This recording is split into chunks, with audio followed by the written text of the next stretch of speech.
আমরা বাংলাদেশে road safety and awareness চাই এবং সেই সাথে অটোরিকশা বন্ধ চাই। শুধু অটোরিকশাকে দায়ী করা যাবে না, সব যানবাহনই দায়ী, বাট অটোরিকশার জন্য এটা অনেক সমস্যা সৃষ্টি হবে। ওরা যদি চালায়ও সেটা যেন গলিতে হয়, সেটা যেন মেইন রোডে না হয়। যদি তারা না শুনে কথা, তাহলে তাদেরকে আইনের আওতায় নিয়ে আসতে হবে। আমি মনে করি বাংলাদেশের দুর্ঘটনা যে ঘটছে, সড়ক দুর্ঘটনাগুলো ঘটছে, এর মধ্যে 60 to 65% দায়ী হচ্ছে এই ব্যাটারি চালিত অটোরিকশা। আমি আজকে সকালবেলা যে বের হব, আমি সন্ধ্যাবেলায় আমার পরিবারের বুকে ফিরে যেতে পারবো কিনা আমি নিশ্চিন্ত না।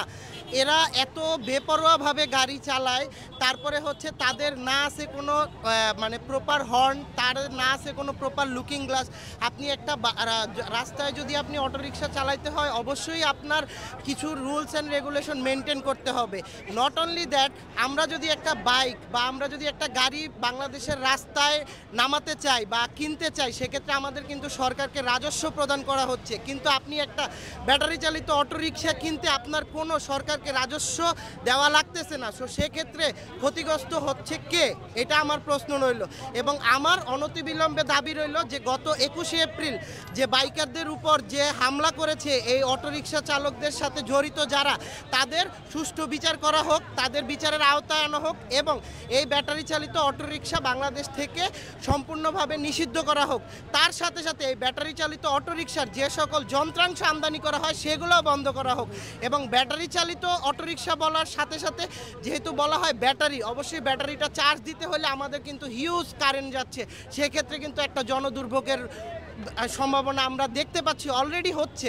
সো ধন্যবাদ সবাইকে। আমরা এই মানববন্ধন আজকে করেছি, যদি এটা বন্ধ না হয় তাহলে আরো বড় বৃহৎ আকারে মানববন্ধন করব। ওরা যদি চালায়ও সেটা যেন গলিতে হয়, সেটা যেন মেইন রোডে না হয়। এতে আমাদের অ্যাক্সিডেন্টের প্রবণতা অনেক কমে যাবে এবং নিরাপত্তা ব্যবস্থা ভালো হবে, এটা আমি মনে করি। আর বনানীতে যেটা করেছে সেটা খুব খারাপ করেছে, ওনারা এটা ভালো করেনি এবং এটা শাস্তিযোগ্য অপরাধ, এটা অবশ্যই শাস্তি হওয়া উচিত।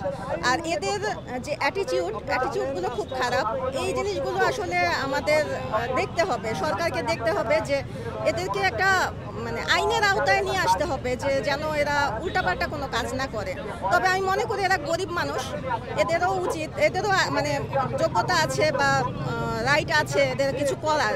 সো করুক, এরা হয়তো গলিতে করতে পারে, কিন্তু মেইন রোডে না। মেইন রোডটা আসলে সবার জন্যই রিস্কি, আমি এটা মনে করি। আসলে প্রশাসন তৎপর হতে হবে, আইনানুগ ব্যবস্থা তাদের বিরুদ্ধে নিতে হবে। যদি তারা না শুনে কথা, তাহলে তাদেরকে আইনের আওতায় নিয়ে আসতে হবে, তাছাড়া কোনো উপায় নেই। এবং তাদেরকে আমরা মানে মোটিভেট করতে পারি, তাদেরকে নিয়ে কিছু করা যেতে পারে, এটা করতে পারে। তবে শুধু অটোরিকশাকে দায়ী করা যাবে না, সব যানবাহনই দায়ী, বাট অটোরিকশার জন্য এটা অনেক সমস্যা সৃষ্টি হবে, কারণ তারা আসলে তারা কোনো এক্সপিরিয়েন্স ড্রাইভার না, সো তাদের কোনো লাইসেন্স নাই। সো তারা যে কোনোভাবেই চালাচ্ছে, তারা বুঝতে পারছে না যে কি সমস্যা, কোথায় কি করলে কি হবে, যার কারণে তারা যখন তখন অ্যাক্সিডেন্ট করে ফেলছে। অবৈধ রিক্সা নগর জীবনে নেমে এনেছে নিরাপত্তার সংকট। বর্তমান শহর মহাসড়কের প্রত্যেকটা মোড়ে, রাস্তায়, গলিতে ব্যাটারি চালিত অটোরিকশা চালকদের অনিয়ম, নৈরাজ্য, বেআইনি পার্কিং, ট্রাফিক আইন অমান্য ও হঠাৎ দিক পরিবর্তনের মতো কর্মকাণ্ডে চরম বিশৃঙ্খলা সৃষ্টি হয়েছে। এসব কারণে সাধারণ পথচারী থেকে শুরু করে গাড়ি, মোটরসাইকেল, বাস, ট্রাক সহ সব ধরনের যানবাহনের চলাচলের মারাত্মক প্রতিবন্ধকতা সৃষ্টি হচ্ছে। প্রতিনিয়ত ঘটছে দুর্ঘটনা, বাড়ছে দুর্ভোগ। অবৈধ বিদ্যুৎ সংযোগে এসব অটোরিকশা চার্জ দেওয়ায় বিদ্যুৎ ব্যবস্থায় চাপ বাড়ছে, ব্যাহত হচ্ছে বৈধ গ্রাহকদের সরবরাহ, আর ক্ষতিগ্রস্ত হচ্ছে জনগণ, অর্থনীতি ও জাতীয় সম্পদ। এই অন্যায় ও বিশৃঙ্খলার বিরুদ্ধে সামাজিক সচেতনতা বাড়ানোর লক্ষ্যে 26 তারিখ মানে আজকে বিকেল 4টায় অবৈধ অটোরিকশার বিরুদ্ধে নিরাপদ সড়কের দাবিতে মানববন্ধনে আমরা সবাই একত্রিত হয়েছি। আমাদের আজকের এই মানববন্ধনের মূল 3টা দাবি রয়েছে, আমি 3টা দাবি একে একে আপনাদের পড়ে শোনাচ্ছি। প্রথম, সড়ক ও মহাসড়কে ব্যাটারি চালিত অটোরিকশা চালানো সম্পূর্ণ নিষিদ্ধ করতে হবে। 2, ব্যাটারি চালিত অটোরিকশার যন্ত্রাংশ আমদানি, রিক্সা তৈরির বিক্রয় এবং বন্ধ করতে হবে। বনানীতে অটোরিকশা চালক কর্তৃক আক্রান্ত নাগরিকদের উপর যে হামলা হয়েছে সেটার সুষ্ঠু তদন্ত এবং দোষীদের দৃষ্টান্তমূলক শাস্তির ব্যবস্থা করতে হবে। অবৈধ ব্যাটারি চালিত রিকশার বিরুদ্ধে বাংলাদেশের সর্বস্তরের সচেতন নাগরিকদের পক্ষ থেকে আজকের আমাদের এই মানববন্ধন।